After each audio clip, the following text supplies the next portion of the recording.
Next നമ്മൾ പഠിക്കാൻ പോകുന്നത് തേർഡ് മോഡ്യൂളിൻ്റെ ഭാഗമായിട്ടുള്ള ഡയറക്ഷനും കോർഡിനേഷനും ആണ്. സോ ഫസ്റ്റ് എന്താണ് ഡയറക്ഷൻ എന്ന് നമുക്ക് നോക്കാം. നമ്മൾ പ്ലാനിങ്, ഓർഗനൈസിങ്, സ്റ്റാഫിംഗ് ഒക്കെ പോലെ തന്നെ മാനേജ്മെൻറ്റിൻ്റെ വളരെ ഇമ്പോർട്ടൻ്റ് ആയിട്ടുള്ളൊരു ഫങ്ഷനാണ്.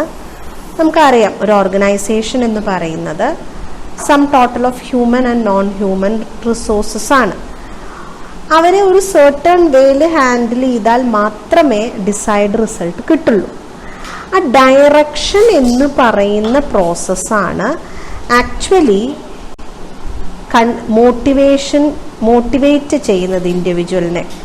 എന്നിട്ട് ഒരു ഡിസൈഡ് വേയിലൂടെ വർക്ക് ചെയ്യിപ്പിച്ച് റിസൾട്ട് അച്ചീവ് ചെയ്യാൻ സഹായിക്കുന്നത്.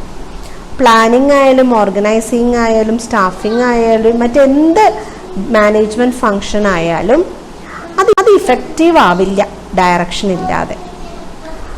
അപ്പോൾ നമ്മൾ ജനറലി പറയുകയാണെങ്കിൽ, വളരെ സിമ്പിളായിട്ട് പറയുകയാണെങ്കിൽ, ഡയറക്റ്റീവ്സ് ഇഷ്യൂ ചെയ്യുക, ഓർഡേഴ്സ് ഇഷ്യൂ ചെയ്യുക, ഇൻസ്ട്രക്ഷൻസ് കൊടുക്കുക, കമാൻഡ് ചെയ്യുക, കാര്യം എങ്ങനെ ചെയ്യണമെന്ന് പറഞ്ഞു കൊടുക്കുക, ഗൈഡ് ചെയ്യുക, മേൽനോട്ടം വഹിക്കുക. ഇതൊക്കെയാണ് ഡയറക്ഷനിൽ വരുന്നത്. എന്തിനാണ് ഇതൊക്കെ ചെയ്യുന്നത്? ഓർഗനൈസേഷന് അത് അച്ചീവ് ചെയ്യാൻ ആഗ്രഹിക്കുന്ന ഗോൾസ് അച്ചീവ് ചെയ്യാനായിട്ട്. സോ ഇതാണ് വളരെ സിമ്പിളായിട്ട് പറയുകയാണെങ്കിൽ ഡയറക്ഷൻ്റെ ഡെഫിനിഷൻ. ഇനി ഡയറക്ഷൻ്റെ ഫീച്ചേഴ്സ് എന്ന് പറയുന്നത് ഓരോ ലെവൽ ഓഫ് മാനേജ്മെൻറ്റിലും പെർഫോം ചെയ്യുന്ന ഒരു ഫങ്ഷനാണ് ഡയറക്ഷൻ. സുപ്പീരിയർ സബോർഡിനേറ്റ്സിന്, ഇതൊരു ടോപ്പ് മാനേജർ ആണെങ്കിൽ ഒരു സുപ്പീരിയർ ആയിട്ടും സബോർഡിനേറ്റ് ആയിട്ടും പ്രവർത്തിക്കാനായിട്ട് എവറി ലെവലിൽ വേണ്ട ഇൻസ്ട്രക്ഷൻസ് കൊടുക്കുന്ന ഒരു ഫങ്ഷനാണ്. ഒരു കണ്ടിന്യൂസ് പ്രോസസ്സാണ്. കുറച്ച് ദിവസം കഴിഞ്ഞു, ഇനിയുള്ള ആക്ടിവിറ്റീസിനൊന്നും ഡയറക്ഷൻ ആവശ്യമില്ല എന്ന് നമുക്കൊരിക്കലും പറയാൻ പറ്റില്ല. അതുകൊണ്ട് ഇറ്റ്സ് എ കണ്ടിന്യൂസ് പ്രോസസ്.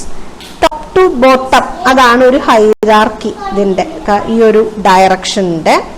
അതുപോലെ തന്നെ ഡീലിംഗ് വിത്ത് ഹ്യൂമൻ ബീയിങ്സ് ആണ്, അതുകൊണ്ട് തന്നെ അതിലൊരു ഹ്യൂമൻ ഫാക്ടർ ഇൻവോൾവ് ആണ്. ഇതൊക്കെയാണ് ഡയറക്ഷൻ്റെ ഫീച്ചേഴ്സ് എന്ന് പറയുന്നത്. It's there in every level, it's a continuous process. The flow of direction is from top to bottom. It's concerned with a human factor. Next വരുന്നത് ഡയറക്ഷൻ്റെ പ്രിൻസിപ്പിൾസ് ആണ്. ഫസ്റ്റ് പ്രിൻസിപ്പിൾ എന്ന് പറയുന്നത് harmony of objectives ആണ്.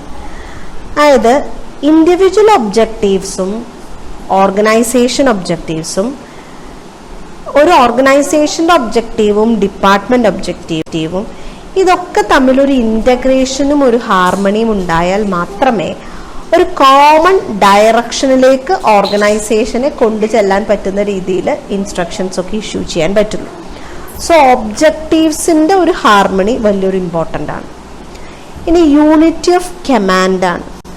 ഒരു particular സബോർഡിനേറ്റിന്, നമ്മൾ ഒരുപാട് പ്രാവശ്യം പറഞ്ഞതാണ്, ഒന്നിൽ കൂടുതൽ പേര് ഇൻസ്ട്രക്ഷൻസ് കൊടുക്കുന്ന ഒരു സ്ഥിതിവിശേഷം ഉണ്ടായാൽ അത് ഡയറക്ഷൻ അത് ബാധിക്കും. പലരും കൂടി ഒരാളെ ഡയറക്റ്റ് ചെയ്യാൻ ശ്രമിച്ചാൽ ഒന്നുമില്ലാത്ത അവസ്ഥയാവും. പിന്നെ നമ്മൾ ഇങ്ങനെ ഡയറക്റ്റ് ചെയ്യുന്നത് എന്താണെന്ന് വെച്ചാൽ, ഒരു ഓർഗനൈസേഷൻ്റെ ഒബ്ജക്റ്റീവ് വളരെ എഫിഷ്യൻ്റായിട്ട് മിനിമം കോസ്റ്റിൽ അറ്റൈൻ ചെയ്യാൻ പറ്റണം.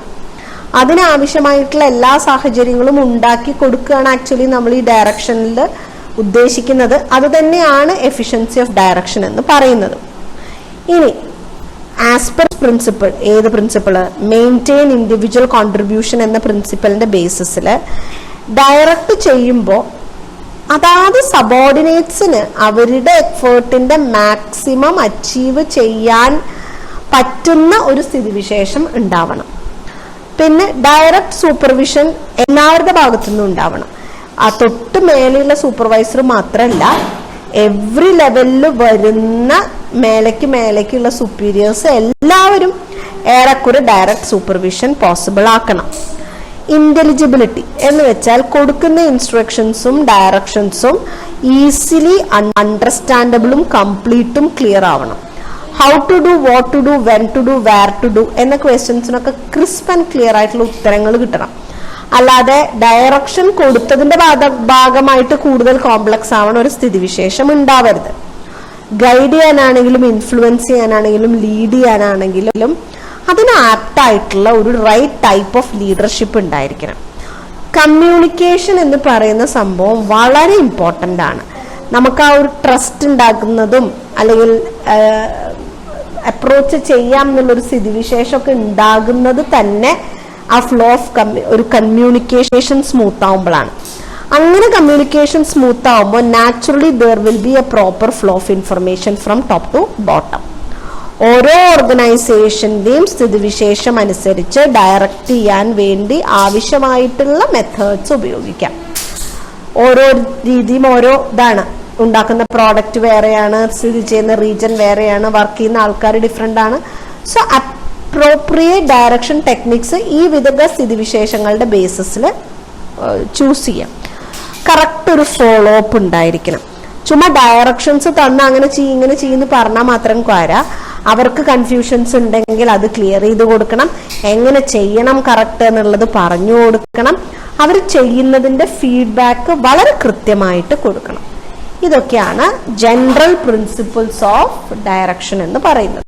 ഇനി എന്തുകൊണ്ടാണ് ഡയറക്ഷൻ ഇത്ര ഇമ്പോർട്ടൻ്റ് ആകുന്നത് എന്ന് പറയുന്നത്, ആക്ഷൻ ഇനീഷ്യേറ്റ് ചെയ്യുന്നത് ഡയറക്ഷൻ വരുമ്പോഴാണ്.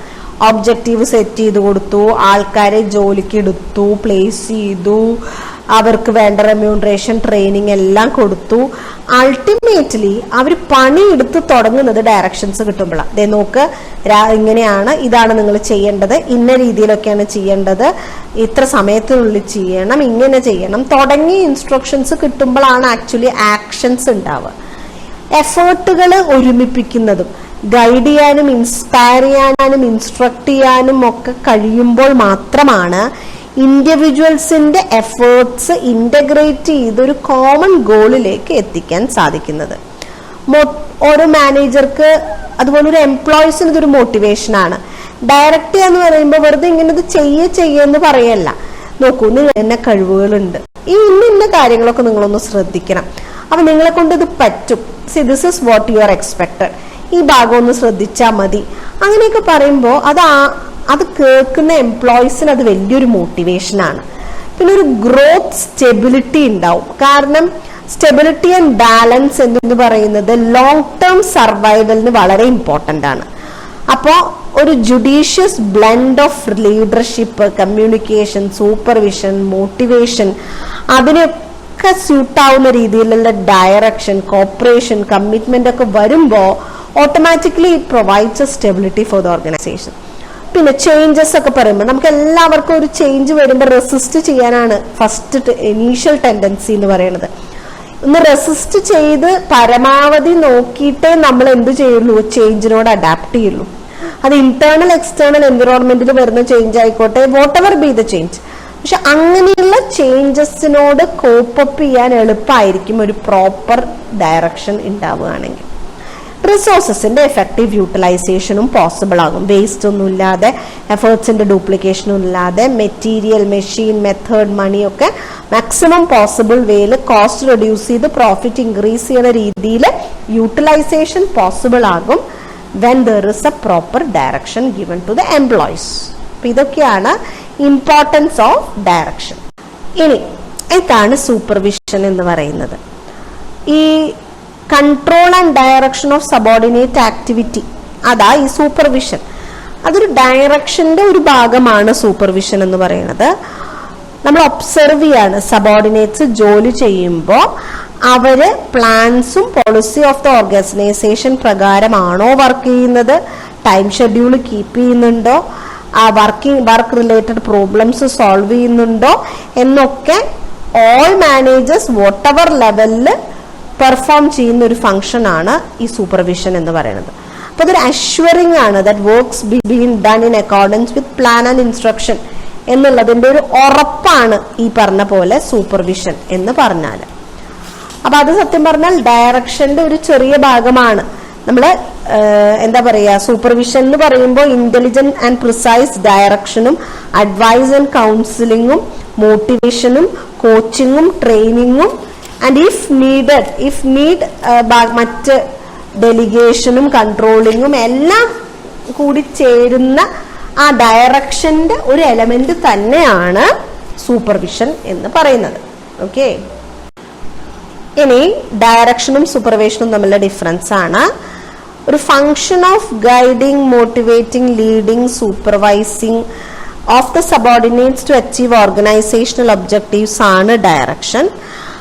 ആ ഒരു ഡയറക്ഷന്റെ ആ ഫങ്ഷനിൽ ഒരു എലമെന്റ് മാത്രമാണ് സൂപ്പർവിഷൻ എന്ന് പറയുന്നത്. ഒരു എൻഷുർ ചെയ്യാണ് വർക്കൊക്കെ ചെയ്യുന്നുണ്ടോ എന്നുള്ളത് ഉറപ്പുവരുത്തുകയാണ്.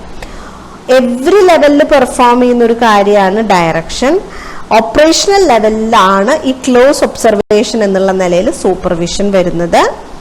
ഫേസ് ടു ഫേസ് കോണ്ടാക്ട് ഒന്നും ആവശ്യമില്ല ഡയറക്ഷൻസ് കൊടുക്കാൻ. ഒരു സർക്കുലർ ഇറക്കിയാലും അതൊരു ഡയറക്ഷൻ ആണ് ടോപ്പ് മാനേജ്മെന്റ്. പക്ഷേ ഫേസ് ടു ഫേസ് കോണ്ടാക്റ്റിലൂടെ മാത്രമേ സൂപ്പർവിഷൻ പോസിബിൾ ആകുള്ളൂ.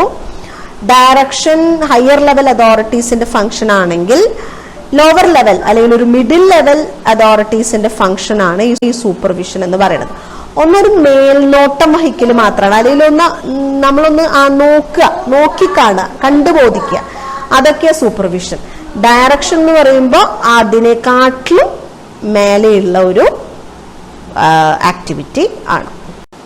ഇനി ഒരു നല്ല സൂപ്പർവൈസറിന് വേണ്ട ക്വാളിറ്റീസ് ഒക്കെയാ പറയുന്നത്. ഒന്നാമത് അവർക്ക് നല്ല ലീഡർഷിപ്പ് ക്വാളിറ്റീസ് വേണം. ആൾക്കാർ ചെയ്യുന്ന കാര്യങ്ങൾ അടുത്ത് നിന്ന് ഒബ്സർവ് ചെയ്ത് മനസ്സിലാക്കി അവർക്ക് മുഷിപ്പ് തോന്നിക്കാത്ത രീതിയിൽ പറഞ്ഞു കൊടുത്ത് ചെയ്യിപ്പിക്കാനുള്ളൊരു ലീഡർഷിപ്പ്. ഇനി എന്തെങ്കിലും ഒന്ന് പറഞ്ഞാൽ ആൾക്കാർക്ക് മനസ്സിലാവണ്ടേ? അത് മനസ്സിലാവണമെങ്കിൽ നല്ല പോലെ കമ്മ്യൂണിക്കേറ്റ് ചെയ്യാനായിട്ട് പറ്റണം. ആ ഫ്രീക്വന്റ് കമ്മ്യൂണിക്കേഷൻ ആവശ്യമാണ്. അത് മിസ്കമ്മ്യൂണിക്കേഷൻ ആയാൽ ഗുണത്തിനെക്കാട്ടിലേറെ ദോഷം ചെയ്യും. So it's always better to have a good communication skill. Rules and റെഗുലേഷൻസിനെ കുറിച്ച് നല്ല നിശ്ചയം ഉണ്ടാവണം. എന്ത് ചെയ്യാം, എന്ത് ചെയ്യരുത്, ലേബർ ലോസ് എങ്ങനെയാണ്, ഞാൻ ഈ പറയുന്നത് നിയമവിരുദ്ധമാണോ, ഇവർ ചെയ്യുന്നത് ആസ് പെർ ലോ ആണോ, ഇതൊക്കെ അതിന് നമുക്ക് ആദ്യം ഒരു അവയർനെസ് വേണമല്ലോ. ഇനി മാനേജറിയൽ ക്വാളിറ്റീസ് ഉണ്ടാവണം. അതായത് പ്ലാനിങ്ങും ഓർഗനൈസിങ്ങും അങ്ങനെയുള്ള ചില കൺട്രോളിങ്ങും തുടങ്ങിയ കാര്യങ്ങൾ ഒരു ചെറിയ രീതിയിലെങ്കിലും ഒരു സൂപ്പർവൈസർക്ക് അറിഞ്ഞിരിക്കണം. ടെക്നിക്കൽ എബിലിറ്റി വേണം. കാരണം നമുക്ക് വർക്കേഴ്സിന്റെ പ്ലേസ്മെന്റ്, വർക്കിന്റെ ഇൻസ്പെക്ഷൻ, ഡിസിപ്ലിനറി ആക്ഷൻ, ഒരുപാട് കാര്യങ്ങൾ ഇമ്മീഡിയറ്റ്ലി ഡീൽ ചെയ്യേണ്ടി വരുന്ന ആൾക്കാര് തീർച്ചയായിട്ടും സൂപ്പർവൈസേഴ്സ് ആണ്. അപ്പൊ ആ ഒരു വർക്ക് റിലേറ്റഡ് പ്രോബ്ലംസ് ടാക്കിൾ ചെയ്യാനുള്ള ടെക്നിക്കൽ നോഹൗ അവർക്ക് വേണം. ഇമോഷണൽ സ്റ്റെബിലിറ്റി വേണം. കാരണം നമ്മൾ സൂപ്പർവൈസ് ചെയ്യുന്ന വർക്കേഴ്സിനോട് അവരുടെ പോസിറ്റീവ് ആൻഡ് നെഗറ്റീവ് സൈഡ് പറയേണ്ടി വരും. അപ്പൊ പോസിറ്റീവ് സൈഡ് കൺവിൻസിങ് ആയിട്ടും നെഗറ്റീവ് സൈഡ് ഓക്വേർഡ് അല്ലാത്ത രീതിയിലും എന്നാൽ ജെനുവിൻ ആയിട്ടും പറയാൻ പറ്റണം. അങ്ങനെ പറയാൻ പറ്റണമെങ്കിൽ നമുക്ക് ആദ്യം നമ്മളൊരു ഇമോഷണലി സ്റ്റേബിൾ ബീയിങ്സ് ആവണം. പിന്നെ ഒരു തഞ്ചം തരമൊക്കെ വേണം. ടാക്ട്ഫുൾനെസ്. ചില ആൾക്കാർ നമ്മൾ പറയില്ലേ, കാര്യങ്ങൾ ചെയ്തെടുക്കാനുള്ളൊരു ടാക്റ്റ് ഉണ്ട് അവർക്ക്. വളരെ സ്മൂത്ത് ആയിട്ടും അവരെ വളരെ എഫിഷ്യന്റ് ആയിട്ടും കാര്യങ്ങൾ അവരങ്ങനെ ഭംഗിയിൽ ചെയ്യും. ആ ഒരു ഇതിനാണ് ടാക്ട്ഫുൾനെസ് എന്ന് പറയുന്നത്. റെസ്പോൺസിബിലിറ്റി ഉണ്ടാവണം. കാരണം അവർക്ക് അറിയണം എന്റെ ഉത്തരവാദിത്തമാണ് ഇവരെ സൂപ്പർവൈസ് ചെയ്യാന്നുള്ളത്. സബോർഡിനേറ്റ്സുമേ പൂർണ്ണ വിശ്വാസം ഉണ്ടാവണം. ഞാൻ പറഞ്ഞു കൊടുത്താൽ ഇവരനുസരിക്കുമെന്നും ഇവരെ കൊണ്ടത് ചെയ്യിപ്പിക്കാമെന്നും ഉള്ള ഒരു വിശ്വാസം, ഉത്തരവാദിത്ത ബോധവും സൂപ്പർവൈസർക്ക് ഉണ്ടാവണം. കോപ്പറേഷൻ സെക്യൂർ ചെയ്യാൻ പറ്റണം. സൂപ്പർവൈസർ പറഞ്ഞു എന്ന് ഒറ്റ കാരണം കൊണ്ട് ആൾക്കാർ ചെയ്യാതിരിക്കുന്ന അവസ്ഥ വന്നാന്നൊന്ന് ആലോചിച്ച് നോക്കിയേ. അപ്പൊ ഒരു സഹകരണം ഇങ്ങോട്ടേക്ക് പിടിച്ചു വാങ്ങിക്കാൻ നമുക്ക് പറ്റില്ല. നമ്മളുടെ ഇടപെടലുകളുടെ മെച്ചത്തിൽ നിന്നാണ് സഹകരണമൊക്കെ മറ്റു പലരിൽ നിന്നും കിട്ടുക. അപ്പൊ അങ്ങനെയുള്ള ഒരു കോപ്പറേഷൻ സെക്യൂർ ചെയ്യാൻ പറ്റണം. ഓർഗനൈസേഷനെ കുറിച്ച് നല്ല നിശ്ചയം ഉണ്ടായിരിക്കണം. ഓർഗനൈസേഷന്റെ ഹിസ്റ്ററിയെ കുറിച്ചും നിലവിലുള്ള അവസ്ഥയെക്കുറിച്ചും പ്രോഫിറ്റിനെ കുറിച്ചും എന്നാലേ പറയാൻ പറ്റുള്ളൂ. നോക്കൂ, ഇത്ര കൊല്ലം പാരമ്പര്യമൊക്കെയുള്ളതാണ്, ഇവിടെ ഇന്ന കാര്യങ്ങളൊക്കെയാണ്, അപ്പൊ നിങ്ങൾ ഇങ്ങനെ ചെയ്താലേ ഇങ്ങനെ നമുക്കൊരു ഗുണമുള്ളൂ എന്നുള്ള രീതിയിലൊക്കെ പറയാൻ പറ്റണമെങ്കിൽ ഓർഗനൈസേഷനെ കുറിച്ച് നല്ല നോളജ് വേണം, നല്ല ഓർമ്മ വേണം, ഗുഡ് മെമ്മറി വേണം. കാരണം ഇന്ന് പറഞ്ഞിട്ട് നമ്മൾ അയാളോട് ഇന്ന് എന്താ പറഞ്ഞത്, ഇന്നലെ എന്താ ഇൻസ്ട്രക്ഷൻ കൊടുത്തത് എന്ന് നമുക്ക് ഓർമ്മിക്കാൻ പറ്റുന്നില്ലെങ്കിൽ ഒരാളൊരു എക്സ്ക്യൂസ് പറഞ്ഞു, നാളെ ഞാനത് ചെയ്യാം, നാളെ അത് ആരാണ് എന്നോട് എക്സ്ക്യൂസ് പറഞ്ഞത്, എന്താണ് പറഞ്ഞത്, അയാളത് ചെയ്തിട്ടുണ്ടോ എന്നൊക്കെ ക്രോസ് ചെക്ക് ചെയ്യാൻ വേണമെങ്കിൽ നമുക്ക് ഓർമ്മ വേണ്ടേ. പിന്നെ അതുപോലെ തന്നെ ആൾക്കാർ ജഡ്ജ് ചെയ്യാനുള്ള ഒരു എബിലിറ്റി വേണം. കാരണം ആൾക്കാർക്ക് പറ്റിക്കേണ്ട അവസ്ഥ വരരുത്. നമുക്കറിയണം അവരെ. You should have in a position to judge people. അതൊരു പ്രജുഡൈസ് പോലെ ജഡ്ജ് ചെയ്ത് മുൻവിധിയിൽ പെരുമാറാനല്ല, പക്ഷെ ഒരു ധാരണ ഉണ്ടാവുന്നത് എപ്പോഴും നല്ലതാണ് സൂപ്പർവൈസർ എന്ന നിലയ്ക്ക്. ഇതൊക്കെയാണ് ഒരു നല്ല സൂപ്പർവൈസറിന്റെ ക്വാളിറ്റി. നെക്സ്റ്റ്, ഡയറക്ഷൻ ഒപ്പമോ അല്ലെങ്കിൽ ഒരു വ്യത്യസ്തമായിട്ടുള്ള മറ്റൊരു ഫങ്ഷനാണ് ഈ കോർഡിനേഷൻ എന്ന് പറയുന്നത്. അതായത് ശരിക്കും പറഞ്ഞാൽ അതൊരു എസെൻസ്, എന്താ പറയുക, ഒരു sum total of all managerial function ആണ്. നമ്മൾ അതിനെ essence of management for achievement of harmony of individual efforts towards accomplishment of group goals എന്ന് പറയും. അതായത് ഒരു ഓർഗനൈസേഷൻ മൊത്തം ആസ് സച്ച് ഒരു സിംഗിൾ എൻറ്റിറ്റി ആണെങ്കിലും അതിൽ പല ഡിപ്പാർട്ട്മെന്റുകളുണ്ട്, പല ഡിപ്പാർട്ട്മെന്റിൽ പല ആളുകളുണ്ട്. ഓരോ ആളുകളുടെയും ഉദ്ദേശങ്ങൾ വേറെയാണ്, അവർക്ക് അവരുടേതായിട്ടുള്ള പേഴ്സണൽ ഒബ്ജക്റ്റീവ്സ് ഉണ്ട്, ഓർഗനൈസേഷൻ അതിൻ്റെതായിട്ടുള്ള ഒരു ഒബ്ജക്റ്റീവ് ഉണ്ട്. സോ ഇതെല്ലാം കൂടി ഇൻ്റഗ്രേറ്റ് ചെയ്യുക എന്നുള്ളതാണ് ഈ കോർഡിനേഷൻ കൊണ്ട് ഉദ്ദേശിക്കുന്നത്. ഒരു ഓർഡർലി ഗ്രൂപ്പ് എഫേർട്ടുകൾ അച്ചീവ് ചെയ്ത് ഒരു യൂണിറ്റ് ആക്ഷൻ കൊണ്ടുവന്ന് ഒരു കോമൺ പർപ്പസ് പോസിബിൾ ആക്കുക എന്ന കുറച്ച് ബുദ്ധിമുട്ടുള്ള ഒരു ഫംഗ്ഷൻ ആണ് ഈ കോർഡിനേഷൻ. ഇനി കോർഡിനേഷന്റെ ഫീച്ചേഴ്സ് എന്ന് പറഞ്ഞാൽ ഒരു ഫംഗ്ഷൻ ഓഫ് മാനേജ്മെന്റ് ആണ്. ഉദ്ദേശിക്കുന്നത് ഒരു ഓർഗനൈസേഷന്റെ ഇൻഡിവിജ്വൽസിന്റെ ഗ്രൂപ്പ് എഫേർട്ടുകളെ ഓർഡർലി അറേഞ്ച് ചെയ്തിരിക്കുക എന്നുള്ളതാണ്. അതൊരു ഇങ്ങനെയൊക്കെ ചെയ്തൊരു യൂണിറ്റ് ഓഫ് ആക്ഷൻ സെക്യൂർ ചെയ്യാണ്, എന്നാൽ മാത്രമേ ഒരു കോമൺ ഒബ്ജക്റ്റീവ് അച്ചീവ് ചെയ്യാൻ പറ്റുള്ളൂ. ഓൾ ലെവൽസ് ഓഫ് മാനേജ്മെന്റിലും ആവശ്യമുള്ളൊരു കാര്യമാണ്. ഇതൊരു കണ്ടിന്യൂസ് പ്രോസസ്സുമാണ്.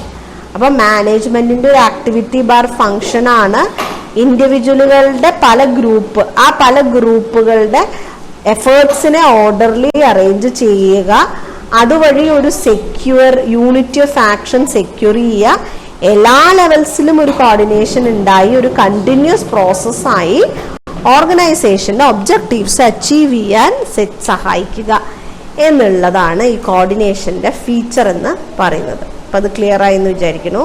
ഇനി ഇഫക്റ്റീവ് കോർഡിനേഷന്റെ പ്രിൻസിപ്പിൾസ് ആണ് പറയുന്നത്. ഒന്ന് പറയുന്നത് direct contact among responsible persons through interpersonal relationship and direct personal communicationലൂടെ മാത്രമേ കോർഡിനേഷൻ അച്ചീവ് ചെയ്യാൻ പറ്റുള്ളൂ എന്നുള്ളതാണ്. ഇനി പ്ലാനിങ്ങും പോളിസി ഫോർമുലേഷനും തുടങ്ങണം കോർഡിനേഷൻ. റെസിപ്രോക്കൽ റിലേഷൻ ആണ്. എ ബിയുടെ കൂടെ വർക്ക് ചെയ്യണമെങ്കിൽ എ ബിനെയും ബി എനെയും എനെയും ബിനെയും ഓർഗനൈസേഷനും എനെയും ബിനെയും അവിടെ കൂടെ വർക്ക് ചെയ്യുന്ന ആൾക്കാരും എല്ലാവരും ഇൻഫ്ലുവൻസ് ചെയ്യും. അപ്പൊ ഇതൊരു റെസിപ്രോക്കൽ റിലേഷൻഷിപ്പ് എന്ന് പറയുന്നത് ഇങ്ങനെയാണ്. ഇതൊരു കണ്ടിന്യൂസ് പ്രോസസ്സാണ്. പ്രിൻസിപ്പിൾ ഓഫ് കോർഡിനേഷൻ എന്ന് പറയുന്നത് ഇറ്റ്സ് എ കണ്ടിന്യൂസ് പ്രോസസ്. ഇതൊരു സെൽഫ് കോർഡിനേഷൻ ഉണ്ട്. കാരണം അതൊരു ഏറെക്കുറെ സെൽഫ് കൺട്രോളും സെൽഫ് കോർഡിനേഷനും ആണ് ആവശ്യം. അപ്പൊ ഞാൻ ആസ് എ പേഴ്സൺ എനിക്ക് എന്റെ കാര്യങ്ങൾ മാന്യമായിട്ട് കോർഡിനേറ്റ് ചെയ്ത് ചെയ്യാൻ അറിയുമെങ്കിൽ അത് ഒബ്വിയസ്ലി അത് ഓർഗനൈസേഷനിൽ ഞാൻ ചെയ്യുന്ന കാര്യങ്ങളിൽ നിഴലിക്കും. അങ്ങനെയുള്ള സെൽഫ് കോർഡിനേറ്റഡ് ആയിട്ടുള്ള ഒരുപാട് പേര് ഒരു ഓർഗനൈസേഷനിൽ ഉണ്ടെങ്കിൽ ഓർഗനൈസേഷന്റെ മൊത്തം കോർഡിനേഷനും എളുപ്പമാവും. ഇനി നമ്മുടെ കോർഡിനേഷൻ പ്രോസസ് അല്ലെങ്കിൽ സ്റ്റെപ്സ് ഇൻ കോർഡിനേഷൻ എന്ന് പറയുന്നത് അതോറിറ്റി ഡെലിഗേറ്റ് ചെയ്യുക ആദ്യം, അക്കൗണ്ടബിലിറ്റി ഇമ്പോസ് ചെയ്യുക ഓൾ ലെവൽസിൽ. ഇത് രണ്ടും ഇത് ക്ലിയർ ബാലൻസ് ഇന്റഗ്രേറ്റഡ് ആകുക എന്നുള്ളതാണ് ആദ്യത്തെ കാര്യം. അത് കഴിഞ്ഞിട്ട് ഡിപ്പാർട്ട്മെന്റലൈസേഷൻ ചെയ്യണം. Size, range and complexity of organisation ടാസ്കിന്റെ ബേസിസിൽ. പിന്നെ appropriate and suitable policy, procedure, rules, method, schedules ഒക്കെ ഫോർമുലേറ്റ് ചെയ്യണം. ഒരു dynamic decision making system develop ചെയ്യണം. അതിനുശേഷം കമ്മ്യൂണിക്കേഷൻ ചാനൽസ് എസ്റ്റാബ്ലിഷ് ചെയ്യണം. ഒരു റിപ്പോർട്ടിംഗ് സിസ്റ്റം ഇൻസ്റ്റാൾ ചെയ്യണം. കോമ്പൻസേഷൻ സിസ്റ്റം ഡെവലപ്പ് ചെയ്യണം. സ്റ്റാഫ് ഗ്രൂപ്പും ടാസ്ക് ഫോഴ്സും കമ്മിറ്റിയും ഇൻഡിവിജ്വൽ കോർഡിനേഷനും എന്താണോ അപ്രോപ്രിയേറ്റ്, എവിടെയൊക്കെയാണോ അപ്രോപ്രിയേറ്റ് അതാത് സ്ഥലങ്ങളിൽ ഇൻട്രൊഡ്യൂസ് ചെയ്യണം. ഇന്റർപേഴ്സണൽ റിലേഷൻഷിപ്പും ഡയറക്റ്റ് കമ്മ്യൂണിക്കേഷനും ആയിരിക്കണം, അത് എൻകറേജ് ചെയ്യണം. ട്രെയിനിങ് കൊടുക്കണം ലീഡർഷിപ്പ് സ്കിൽസിനും കമ്മ്യൂണിക്കേഷനും കോർഡിനേഷനും ഒക്കെ. ഇതൊരു പ്രോസസ്സെന്നോ അല്ലെങ്കിൽ സ്റ്റെപ്സ്ന്നോ അല്ലെങ്കിൽ പ്രീറെക്വിസിറ്റ്സ് ഓഫ് കോർഡിനേഷൻ എന്നൊക്കെ പറയാം. അതോറിറ്റി, റെസ്പോൺസിബിലിറ്റി, അക്കൗണ്ടബിലിറ്റി ഡെലിഗേറ്റ് ചെയ്യാതെ, ഡിപ്പാർട്ട്മെന്റലൈസേഷൻ നടത്താതെ, പോളിസി, പ്രൊസീജിയർ, റൂൾസ്, മെത്തേഡും ഷെഡ്യൂൾസും ഒന്നും എസ്റ്റാബ്ലിഷ് ചെയ്യാതെ, ഒരു ഡിസിഷൻ മേക്കിംഗ് സിസ്റ്റവും കമ്മ്യൂണിക്കേഷൻ ചാനൽസും റിപ്പോർട്ടിംഗ് സിസ്റ്റവും കോമ്പൻസേഷൻ സിസ്റ്റവും ഇല്ലാതെ ഏതെല്ലാം രീതിയിൽ കോർഡിനേറ്റ് ചെയ്യാൻ പറ്റുമോ അത്തരം കോർഡിനേഷൻ ടെക്നിക്സുകൾ അതാത് സ്ഥലങ്ങളിൽ അപ്ലൈ ചെയ്യാതെ, ഇന്റർപേഴ്സണൽ റിലേഷൻഷിപ്പും കമ്മ്യൂണിക്കേഷനും ഇല്ലാതെ, ലീഡർഷിപ്പ് ക്വാളിറ്റീസോ കമ്മ്യൂണിക്കേഷൻ സ്കിൽസോ കോർഡിനേഷൻ സ്കിൽസോ ഇല്ലാതെ ഒരിക്കലും ഒരു ഓർഗനൈസേഷനിലും ഇഫക്റ്റീവായിട്ട് കോർഡിനേഷൻ നടക്കില്ല. ഇതൊക്കെ ഉണ്ടാക്കിയെടുക്കുക എന്നുള്ളതാണ്. ഇത് വന്നാൽ ഓട്ടോമാറ്റിക്കലി കോർഡിനേഷൻ ആയി. പിന്നെ കോർഡിനേഷൻ എന്ന് പറഞ്ഞിട്ട് നമ്മളൊന്നും ചെയ്യണ്ട. ഇനി നെക്സ്റ്റ് കോർഡിനേഷനും കോപ്പറേഷനും തമ്മിലുള്ള ഒരു കമ്പാരിസൺ ആണ്. കളക്റ്റീവ് എഫേർട്സിനെ, ആൾക്കാരുടെ കളക്റ്റീവ് എഫേർട്സിനെ വല്ലാത്ത എഫേർട്ടുകളൊന്നും നമ്മുടെ ഭാഗത്തുനിന്ന് എടുക്കാതെ വോളണ്ടറിലി കൊണ്ടുവരുന്ന ഒരു രീതിക്കാണ് നമ്മൾ കോപ്പറേഷൻ എന്ന് പറയാം.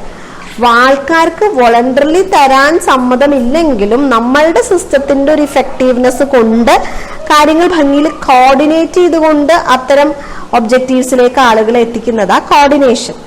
അപ്പോൾ ഡെലിബറേറ്റ് കോൺഷ്യസ് ഇഫക്റ്റ് ആണ് കോർഡിനേഷൻ എങ്കിൽ വോളണ്ടറി എഫേർട്ടാണ് സത്യം പറഞ്ഞ കോപ്പറേഷൻ.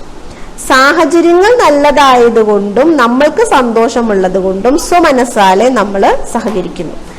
മറ്റേത് ഓർഗനൈസേഷന്റെ സിസ്റ്റം നല്ലതായതുകൊണ്ട് ഒരു ഡെലിബറേറ്റ് കോൺഷ്യസ് എഫേർട്ടുകൾ വഴി നമ്മളെ സഹകരിപ്പിക്കുന്നു. അപ്പൊ കോപ്പറേഷൻ ഒരു വോളണ്ടറി അസോസിയേഷൻ ആണ്, കോർഡിനേഷൻ ഒരു കോൺഷ്യസ് ഡെലിബറേറ്റ് അസോസിയേഷൻ ആണ്. കോപ്പറേഷൻ ഒരു ഇൻഫോർമൽ റിലേഷൻസിൽ നിന്നാണ് വരുന്നത്. Coordination formal and informal as relations എന്നാണ് വരുന്നത്. കോപ്പറേഷൻ ഈസ് എ നെസസറി പക്ഷെ ഒരു എഫിഷ്യന്റ് കണ്ടിന്യൂഷൻ ഫോർ കോർഡിനേഷൻ അല്ല. കോപ്പറേഷൻ ഇല്ലെങ്കിലും കോർഡിനേഷൻ സംഭവിപ്പിക്കാം. പക്ഷെ കോപ്പറേഷനിലൂടെ കോർഡിനേറ്റ് ചെയ്യുന്നതാണ് കുറച്ചും കൂടി നല്ലത്. കോർഡിനേഷനെ ഫെസിലിറ്റേറ്റ് ചെയ്യുന്ന അല്ലെങ്കിൽ അത് ഗ്യാരണ്ടി ചെയ്യുന്ന ഒരു ബേസിക് കണ്ടീഷനാണ് സത്യം പറഞ്ഞാൽ കോപ്പറേഷൻ പറയുന്നത്. അതാണ് രണ്ടും തമ്മിലുള്ള ഒരു കമ്പാരിസൺ.